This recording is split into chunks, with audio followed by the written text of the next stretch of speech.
essentially making the argument that the First Amendment is essentially outdated and the government should be in the business of censoring misinformation. And I think the dislike of and anguish over social media is just growing and growing and growing.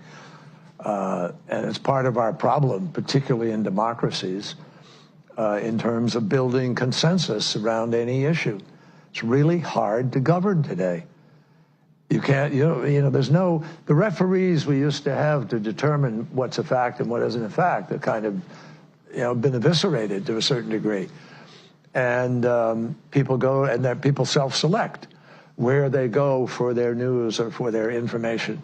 And then you just get into a vicious cycle. So it's really, really hard, much harder to build consensus today than at any time in the 45, 50 years I've been involved in this.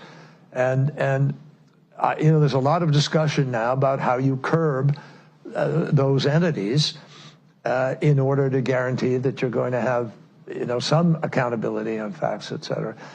But look, if people go to only one source and the source they go to is sick and, has an agenda and they're putting out disinformation, our First Amendment stands as a major block to the ability to be able to just, hammer it out of existence. So what we need is to win the ground, win the right to govern by hopefully having, winning enough votes that you're free to be able to implement change.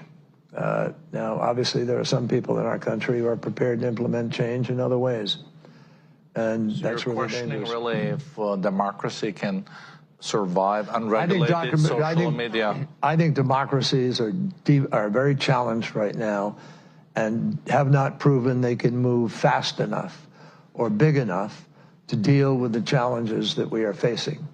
And to me, that is part of what this race, this election is all about.